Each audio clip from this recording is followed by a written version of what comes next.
Hi, everyone. Welcome to this edition of the AI Monetization podcast. I am Vinny, the co-founder of Project Pro.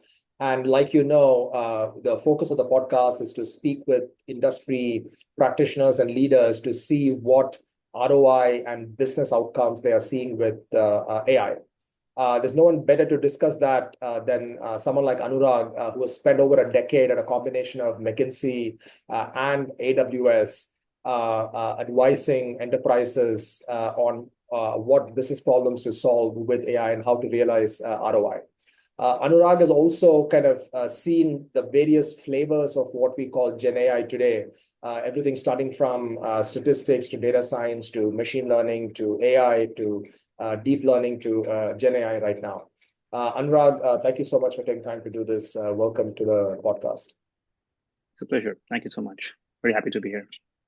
Sure, Anurag. Anurag, to begin with, given that you've seen the spectrum of how data science has been used inside a company, Yes. what is different and what is not different about the latest flavor that is Gen AI that we are all going through the last 18 months? Uh, and there's a few things, Vinny, that are very, very different. And I think number one is the amount of excitement you see with Yeah, generative AI is just unprecedented. I mean, AI has been around for so long. People have been working on it for like decades. But the speed at which it's being adopted and people are wanting to do it yeah, is just not seen before. So that's one. Second is, and with that comes the breadth of adoption is just something we've not seen before. That's one. AI in the past has fundamentally been done by people who are, if I may say, geeks, right? So people who have a very deep technical background. People have always thought it's an IT function potentially, or it's a very heavy science function. yeah. But today, when you talk about AI, people talk about using AI in their everyday life. So I think that's the biggest difference to see. The openness of people to actually use it and experience it is something that's vastly different. Yeah. That I think will probably pave the path for people to use it in every single domain possible. I mean, you see people talking about ChatGPT. I personally have like 4 apps on my phone, which all are around AI. I've got the Anthropic app, I've got the ChatGPT app, I've got the Perplexity app, and a few more. So I think just the widespread adoption and the ease of entry into AI, it's become so much more easier. Got it. Got it. And so basically, you're saying that the market pull is like something you've never seen before. Right? For sure not. Yes. Okay. I Got it. mean, from all the stats I've been hearing, I have frequent conversations with people at the C-suite level. There's never been so much of a push from the top, from the boards of organizations and from the CEOs and the CTOs Yeah. to say, hey, where is AI in my portfolio? Yeah. And again, when they say AI, they're generally meaning generative AI. So that's something we've not seen ever. Right. And so given this pull, right, Anurag, uh, Yeah. are there segments where you're seeing a lot more uh, pull, maybe in terms of industry or company size or use cases, where the pain is the most and the pull is the most? So I think if I think about industries, Vinny, I think what I've generally seen is organizations who have historically been adopters of AI, Yeah. just the more classical AI, have also jumped faster Yeah. to building and are much more mature in actually building generative AI applications. If I think of financial services, if I think of healthcare, if I think of marketing and sales, I mean that's more function. But the whole idea is functions and industries who've always been much more advanced in using generative AI have done significantly better just because they know and they understand technology. They tend to have bigger teams who've done this in the past, so they sort of have the expertise. Uh, but industries who've not historically invested as much in technology, more so in AI, are a little bit behind. For example, manufacturing, if I may, that's not an industry which tends to be ahead of the curve. Yeah. They're a little bit behind in terms of adoption of some of these technologies. Yeah. So you'll see manufacturing and some of these industries being a little bit behind, but they're catching up as well. Yeah. Okay. Makes sense. And to kind of support this pull, where do you see the budgets coming from? Is SaaS budget being repositioned for AI, or is IT budget being used for it, or is it business? Like, where is the money coming from for many of these initiatives? I think it's a mix. I think it depends really on the individual organization, Vinny. I think in the end, I think it's coming from the business.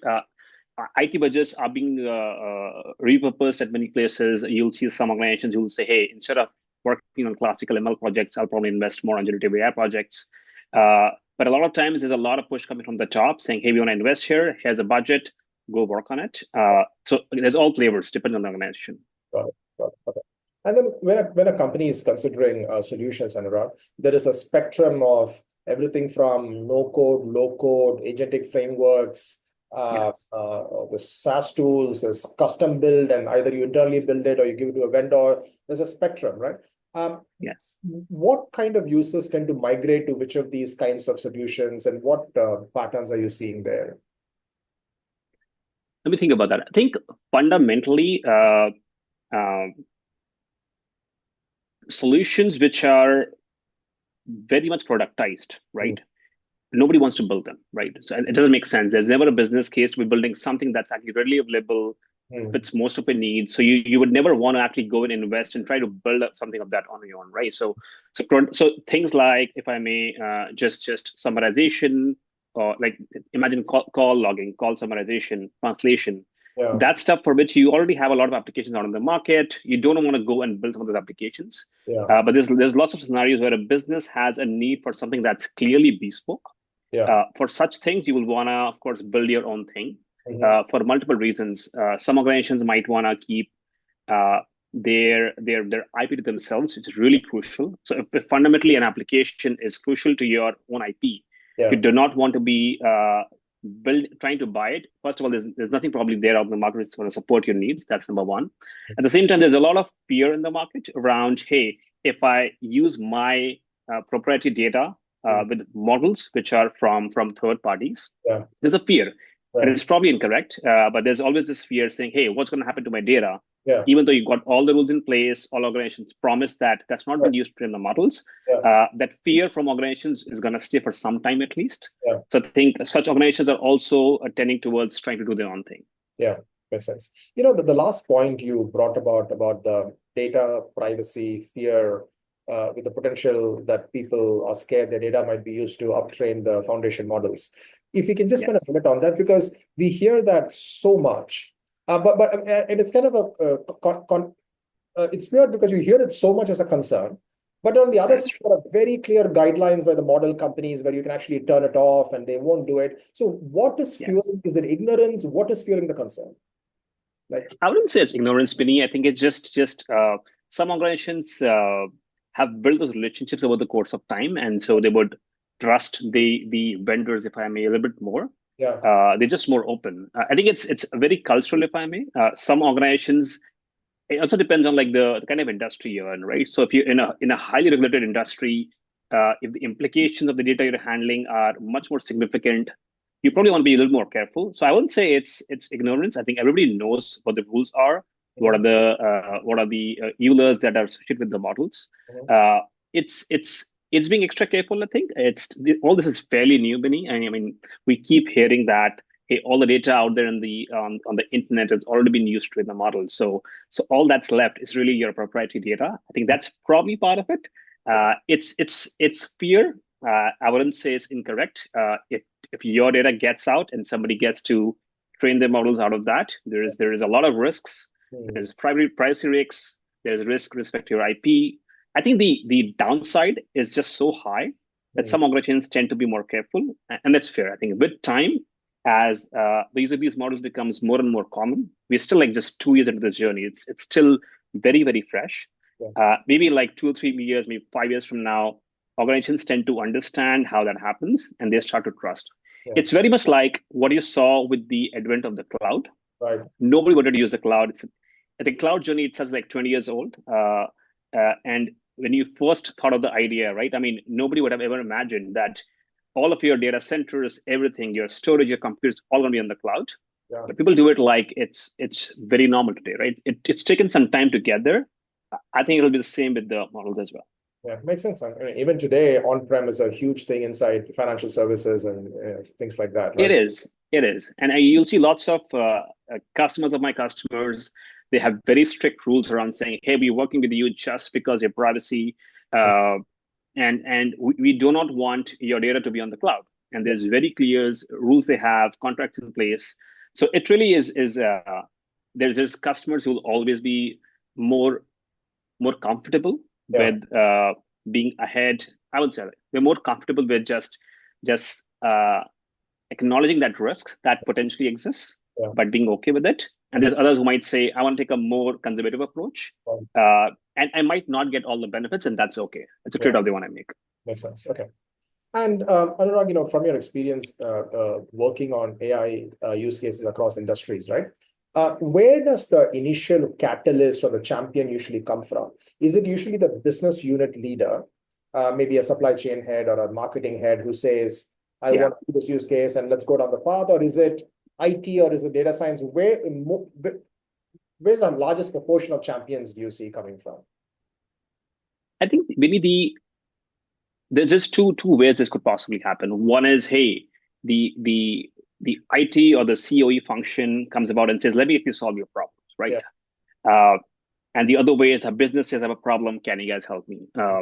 In all that I have seen, Mini, I think the highest adoption you see for an AI use case will always come when a business comes up and says, can you help me solve my problem? And that's fundamentally because you might build a really good AI model, you might build a very sophisticated software, but it's going to be worthless if people don't start using it. And that's only going to happen when you start with the problem first and then develop a solution. I mean, you might make a great product. It might actually solve a business problem, but if the business is not actually asking for it, there's a high chance it's not going to get adopted. I mean, there's, of course, scenarios where it actually happens, and that's great.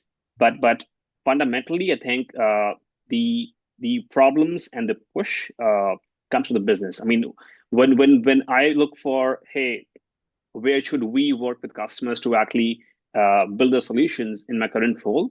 One of the key things looking for is, hey, who is the sponsor, for instance, right? I mean, who is our key sponsor on the customer side who says, I want to build this? And if we don't see that we see as a risk, essentially. Makes sense. Okay. And you've done a bunch of work across industries and specifically manufacturing as well, right? What are some of the best practices or filters that you have seen for high ROI AI projects, and how should somebody think of that?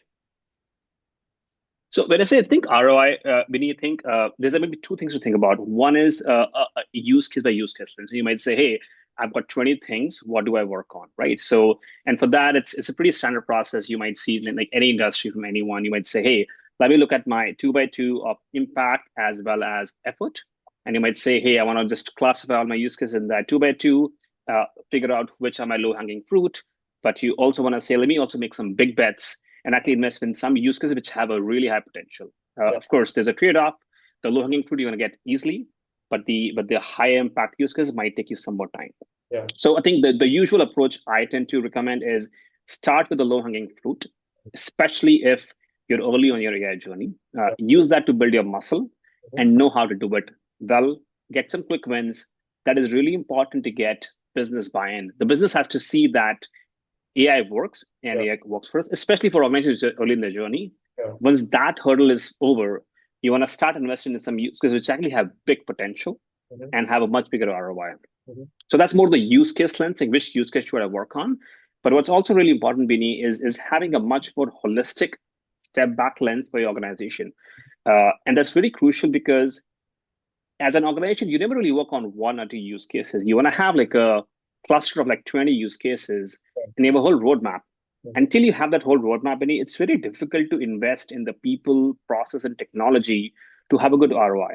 ROI would never usually come from a single use case. It would come from a whole aggregation. I think that's really crucial. That's a point I think organizations tend to miss, saying, just what was my actual roadmap?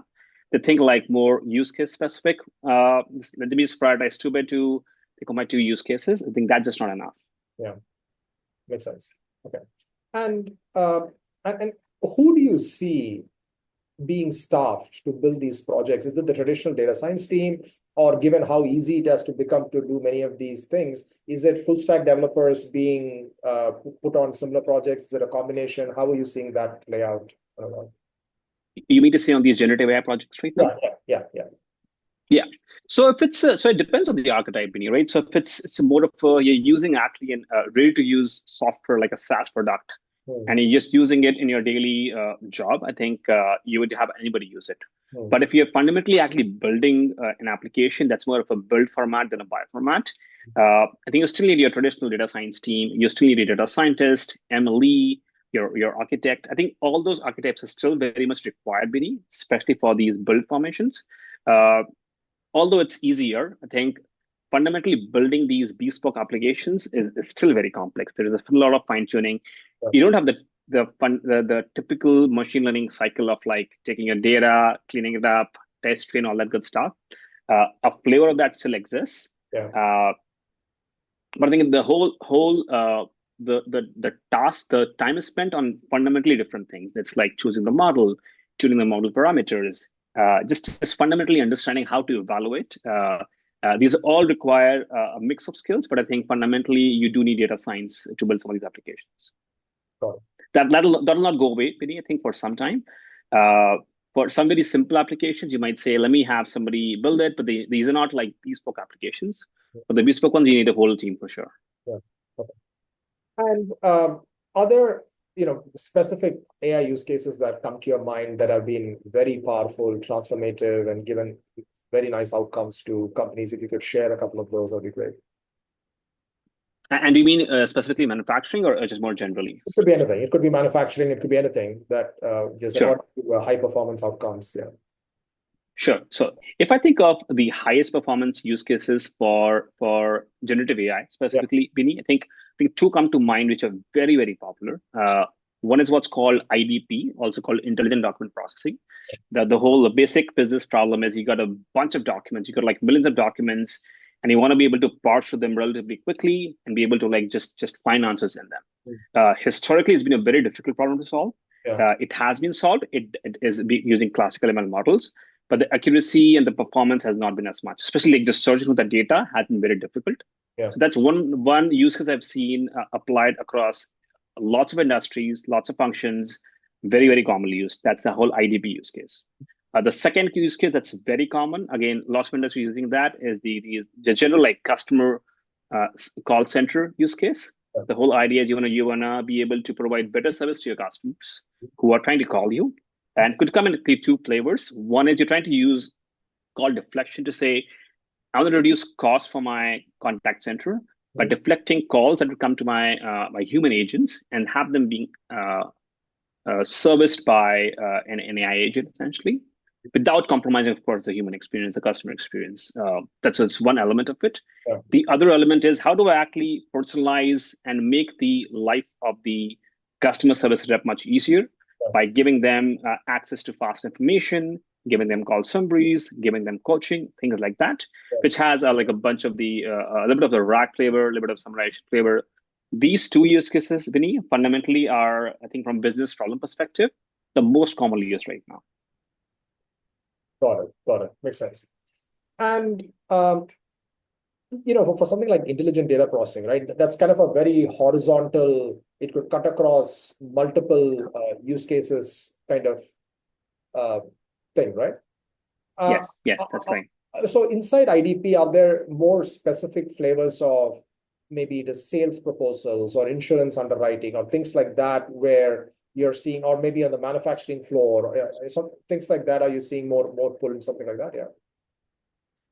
I think there is a flavor of RAG everywhere, Vinny, essentially. I think the idea is, hey, you've got a bunch of information and it takes me sometimes hours, sometimes few minutes to get access to it.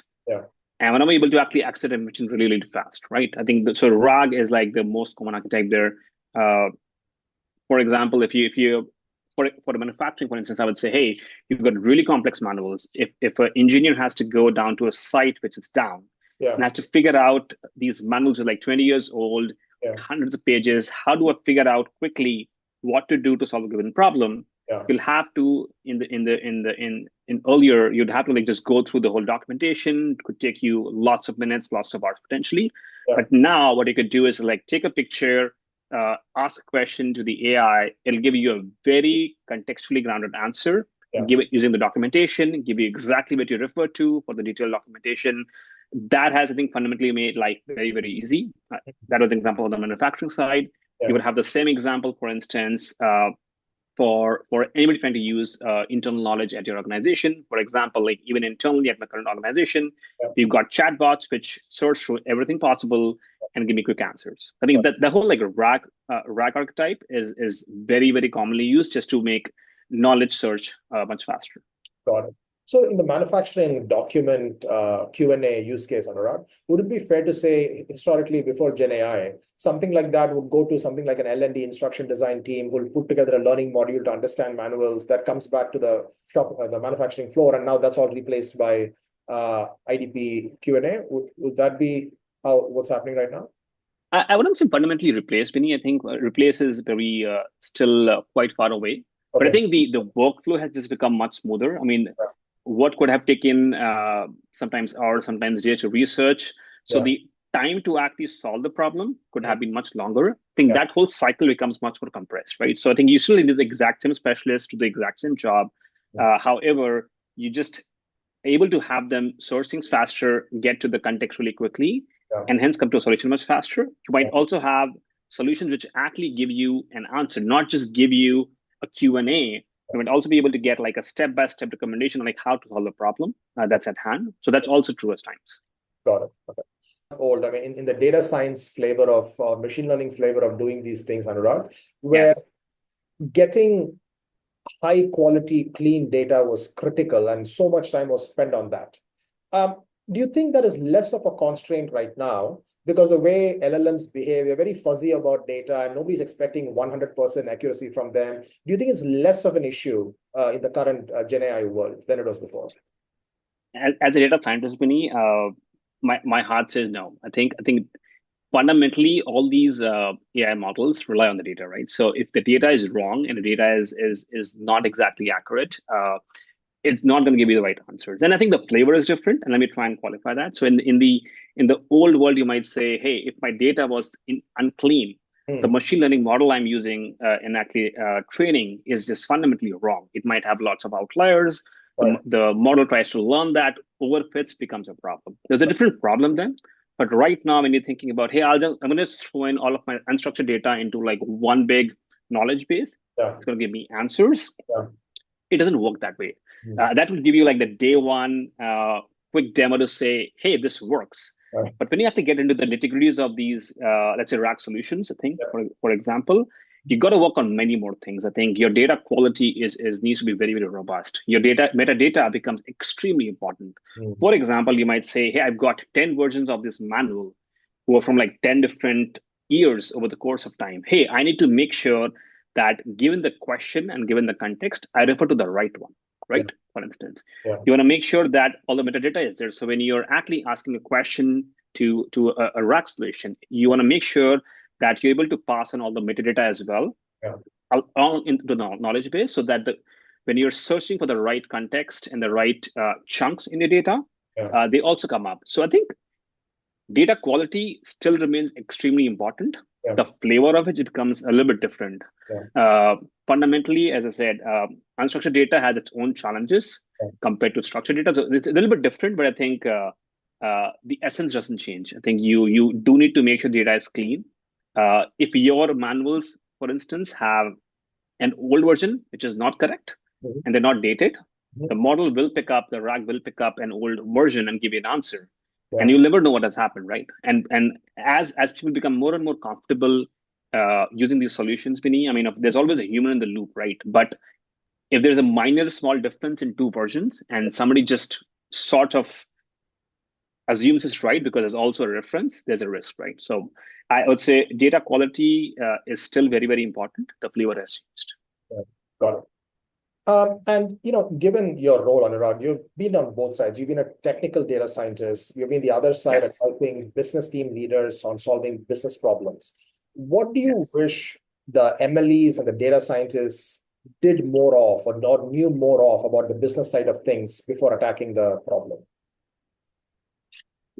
I think I would say what differentiates a good data scientist and a great data scientist, Vinny, is the willingness to ask the right questions. And when I say, hey, I don't want a data scientist, I don't wish the data scientist just focuses on, here's a model, I'll build it, and that's it. I think fundamentally, you got to understand what is the actual business problem trying to solve. Yeah. Will this, I mean, the model is just part of the whole equation. I mean, model just does a very small part of the whole thing. The experience matters. How do you show it to the actual end user matters. So I think just knowing the business problem and working backwards from it, I think is the most fundamental. And I would like for all data scientists to have that lens and not say that, hey, there's this other person on my team who is responsible for all the business side of it. He will come to me and translate the business into a technical problem, and then I'll go from there. I think that line, of course, has to be there because there's a very different roles. Yeah. But I think there has to be a significant overlap.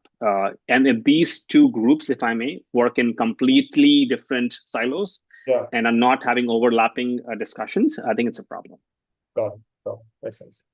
And through this end-to-end life cycle of a Gen AI project, right? What are some of the burning problems or challenges that you see companies and teams face? It's a broad question, but let me try and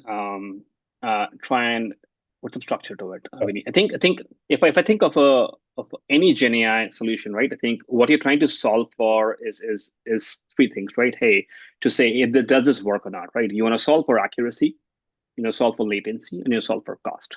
In the end, of course, it's meant to solve a business problem. I think models are getting better and better day by day.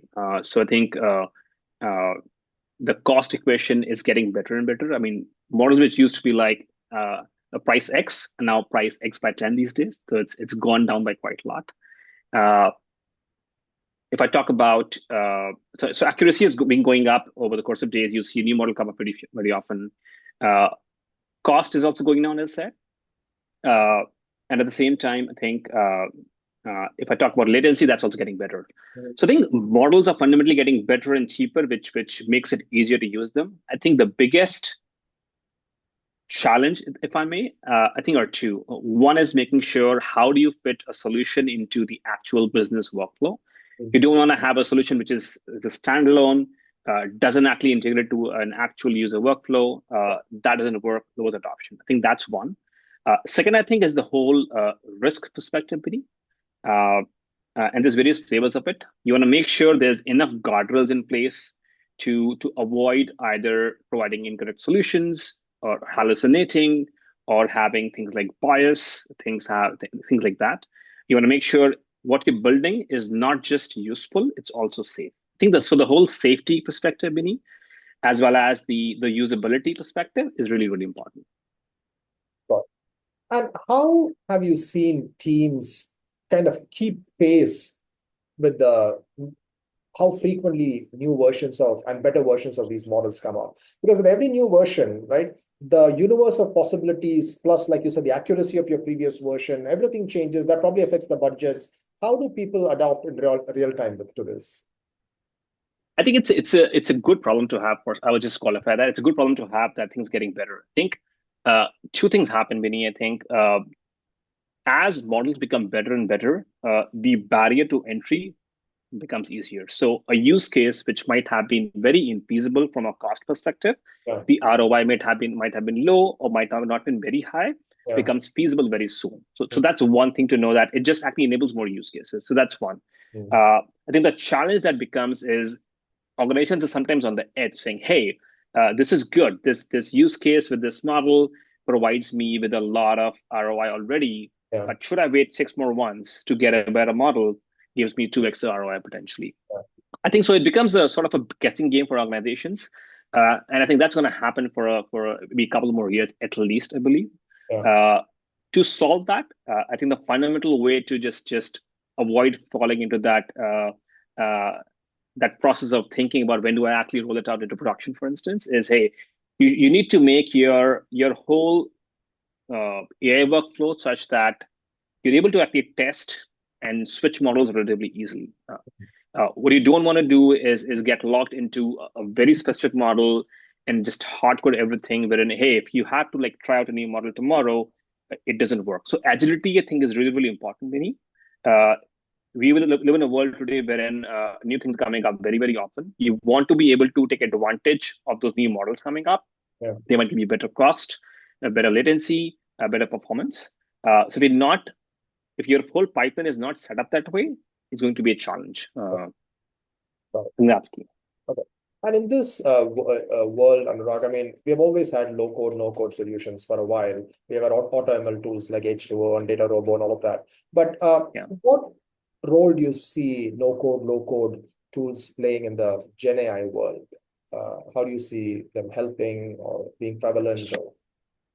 Yeah, I think low-code, no-code tools will, I think, always going to stay in. I think for generative AI, it becomes a little bit more easier, actually. I think earlier, I think with no-code, low-code application, you were doing probably more simple things. I think the complexity of things you can achieve today with such solutions with generative AI becomes a little bit higher, right?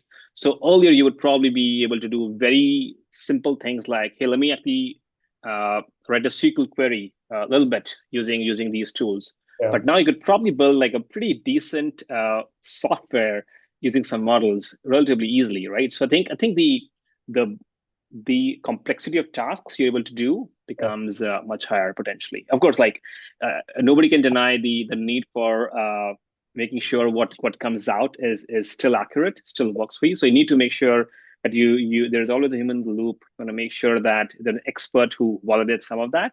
But for like low risk applications, I think it makes for a lot of sense. And do you think, or have you seen that AI is beginning to provide the kind of outcomes people were hoping for?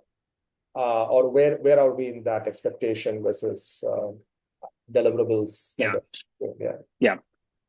Let me try and just first qualify that like AI has been there for like decades, right? So I think when people say AI, they're probably today like talking about, hey, has generative AI provided that value yet? Yeah.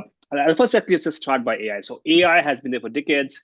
It has been providing immense value in every single industry, every single function that we can actually possibly imagine.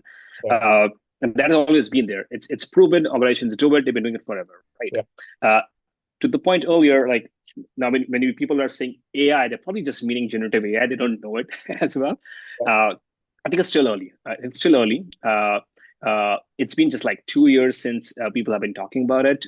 There's been a lot of value already that's been shown in multiple use cases, as I said, IDP, contact centers. You talk about creative industries, hyper-personalization. You've seen a lot of value coming from some forms of automation. So there's already been lots of signal about generative AI providing a lot of value. That's very well documented, very well proven. Yeah. It may not have scaled as well across various deployments across various institutions, but we've seen lots of pockets of value across many customers. Having said that, it's still early. I think we've evaluated something that's still like very nascent. There's going to be a little bit of time to actually get the full scale of value that people expect from it. People have held a very high bar for generative AI, right. And I truly believe, Vinny, I think that the barrier for value coming from generative AI will not come from the lack of technological advances. They're coming very fast. The biggest challenge to value realization has always been, and I believe personally even for generative AI, is going to be adoption. Business adoption is the biggest barrier for creating value in general. Many organizations you will see who like build, as I said, great products, might build great products for generative AI as well. But as long as you're not able to scale it, you're not able to have people use it, those hurdles are ones you actually have to truly overcome for people to create value. Got it. That's very well said. Yeah, that's excellent. And finally, Anurag, do you have a contrarian take on AI, the way it's going to evolve or the way it's going to be adopted? I probably have one. So I think what you probably keep hearing quite a lot, and that's a fear that people have, is, hey, AI is going to replace all experts. You keep hearing about, hey, you got this like complex model is going to come up. You hear about AGI, and you'll hear that, hey, expertise will become invaluable.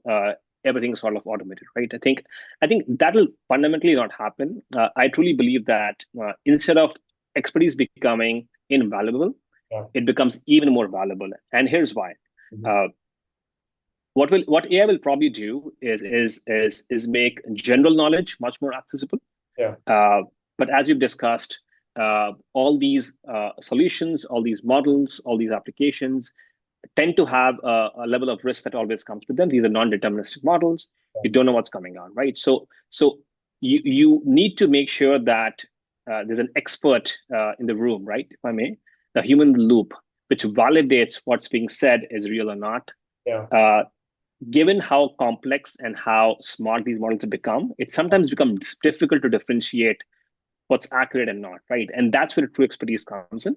So what will probably happen is human judgment will become even more important in lots of these scenarios. Yeah. So the barrier to entry will be easy. AI will probably be able to do some of the easy tasks, but for very complex scenarios where you need true expertise, that becomes significantly more valuable with the course of time. No, it's very well said. And just to tell me if I understood this right, you're basically saying AI will kind of free up the experts' time on like L1, L2 kind of expertise. It kind of frees up their time to go more in depth into their fields, understand the nuances, maybe generate more expertise. And then that gets passed on to the AI, and people can get an opportunity to go deeper and deeper into their fields and become experts in those areas. Do you think that's how it will play out? I think what you're saying is fully right. What that I was trying to make was AI will not replace experts. That's not going to happen. Given that AI does a lot of the simple things, people will probably value experts even more because they're the only ones who will probably know what's being said is right or not. Right. No, that makes a lot of sense, Anurag. Thank you so much. This has been super helpful and insightful.